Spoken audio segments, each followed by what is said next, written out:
Welcome, you are watching Tricity news today channel और सभी दर्शकों को आज प्यार भरा चंडीगढ़ प्रेस नमस्कार। क्लब में पत्रकारों को संबोधित करते हुए federation of private schools welfare association के प्रदेश अध्यक्ष और निसा के राष्ट्रीय अध्यक्ष कुलभूषण शर्मा ने कहा, जिन स्कूलों को सरकार द्वारा मान्यता प्रदान नहीं की गई है उनका मामला 2 दशकों से भी अधिक समय से आधार में लटका हुआ है, जिससे हरियाणा में हर वर्ष जब अप्रैल माह में दाखिले का वक्त होता है और जब बोर्ड परीक्षा समय होता है, प्राइवेट स्कूलों पर तलवार लटका दी जाती है, जिससे प्राइवेट स्कूल शिक्षा की गुणवत्ता में सुधार लाने की जगह अपने अपने विद्यालयों का अस्तित्व बचाने के लिए अधिकारियों और सरकार के चक्कर लगाने पर लगे रहते हैं।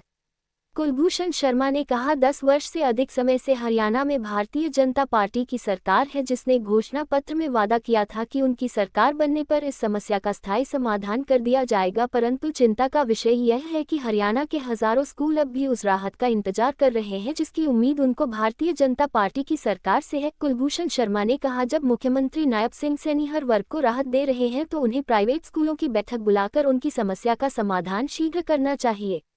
प्राइवेट स्कूल लगातार शिक्षा मंत्री महिपाल ढांडा जी को भी अपनी समस्याओं से अवगत करवा रहे हैं। कुलभूषण शर्मा ने कहा, सरकार को एक मुश्त शिक्षा के अधिकार के तहत 2011 से पहले चलने वाले स्कूलों को शिक्षा के अधिकार के तहत हर स्कूल को जितने कमरे उनके पास उपलब्ध है उसके अनुसार मान्यता प्रदान कर देनी चाहिए। आइए अब सुनते हैं federation of private schools welfare association के प्रदेश अध्यक्ष और निसा के राष्ट्रीय सबसे अध्यक्ष पहले मैं कुलभूषण शर्मा पहलगाम ने में क्या शहीद कहा। हुए सभी शहीदों को श्रद्धांजलि व्यक्त करता हूं और सरकार के कदम पे पूरा समर्थन करने का अपने एसोसिएशन की तरफ से ऐलान करता हूं कि हम प्रधानमंत्री जी के द्वारा उठाए गए और सेना के द्वारा उठाए कदम के बिल्कुल साथ हैं। तो अपने इशू पर भी आते हुए मैं आपको बताना चाहता हूं कि हमारे हरियाणा में करीब 3000 से ज़्यादा स्कूलों का कोर्ट के एक विशेष ऑर्डर के तहत आड़ लेते हुए उन पर लगातार धक्केशाही के रूप में कार्रवाई की जा रही है, जो गैर कानूनी है। कोर्ट का ऑर्डर कुछ तरह का था और बहुत लिमिटेड स्कूल्स के ऊपर था, लेकिन छोटे अधिकारियों के द्वारा उसकी गलत इंटरप्रिटेशन करके या अधिकारियों द्वारा उसकी गलत इंटरप्रिटेशन करके उसको फैला दिया गया और पूरे हरियाणा में अराजकता का माहौल बना हुआ है। विशेषकर जब शिक्षा का सत्र शुरू होता है, इससे शिक्षा की गुणवत्ता पर प्रभाव पड़ता है और उसका असर देश के और प्रदेश के बच्चों पर भी पड़ना स्वाभाविक है। तो मेरी माननीय मुख्यमंत्री जी से आज की प्रेस कॉन्फ्रेंस के माध्यम से और शिक्षा मंत्री जी से अपील है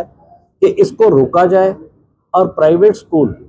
जिस पे करीब 40-45 हज़ार शिक्षक प्रभावित होने की आशंका है और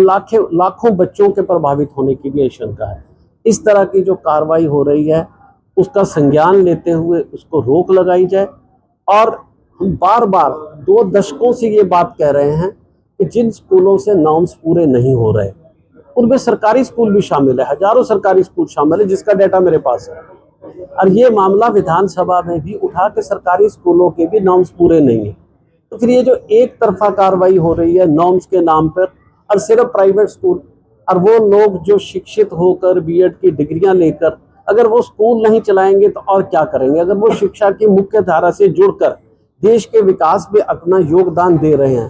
तो वो अच्छा कार्य ही तो कर रहे हैं। तो सरकार को उनको समर्थन करना चाहिए और इस बार पे चिंतन करना चाहिए कि क्या कारण है कि गवर्नमेंट के भी हजारों स्कूल निगम पूरा नहीं कर पा रहे और प्राइवेट के नहीं कर पा रहे। तो कुछ ऐसा रास्ता निकालना चाहिए जिसके लिए बैठकर बैठक की जाए ताकि रास्ता निकले और प्रदेश के सभी स्कूल नियमों के दायरे पे चले। हम इस तरह का फार्मूला देने के लिए तैयार हैं। हमारे पास ये फार्मूला है जिससे प्रदेश के प्राइवेट स्कूल भी पूरा कर पाएंगे और सरकारी स्कूलों पर भी जो सवाल हमने उठाया वो नहीं उठेगा। तो आज की प्रेस कॉन्फ्रेंस का मुख्य तरीका यही है। दूसरा हमारी ये मांग है कि 2003 की जगह